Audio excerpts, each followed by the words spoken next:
গতকাল আমেরিকার এক এয়ারপোর্টে এক আজব ঘটনা ঘটে গেছে।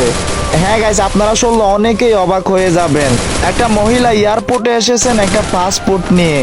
এটা এমন একটা দেশের পাসপোর্ট যেই দেশ পৃথিবীর মধ্যেই নাই, গুগল ম্যাপেও নাই। আর আমেরিকার বৈজ্ঞানিকেরা গবেষণা করেও কিন্তু এরকম কোনো দেশ পায় নাই। আরেকটা মজার বিষয় কি জানেন, ওই মহিলাটার পাসপোর্টের মধ্যে অনেকগুলা দেশের সিল মারা আছে। মানে মহিলাটা অনেক দেশে গিয়েছিল, ঠিক আছে।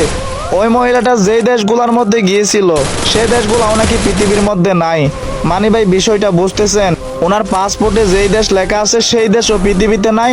আর উনি যেই যেই দেশে ঘোরাঘুরি করছিলেন ওরকম কোনো দেশও পৃথিবীতে নাই। ভাই অনেক কাকতালীয় একটা বিষয়। তো ভাই ওই মহিলাটা মানুষ কি না জানি না, তবে যদি ভাই অন্য কিছু হয়ে থাকে, মানে আছে না ভাই, হয়তো কোনো এলিয়েন কিংবা আল্লাহর কাছ থেকে যদি কোনো কিছু এসে থাকে, ঠিক আছে, সামনে দুনিয়ার মধ্যে ভাই খারাপ কিছু হইতে পারে। তো জানি না ভাই পরবর্তী কি হয়, বৈজ্ঞানিকরা কিন্তু অনেক গবেষণা করতেছে। তো আসল ঘটনা ভাই আমরা পরবর্তী জানতে পারবো।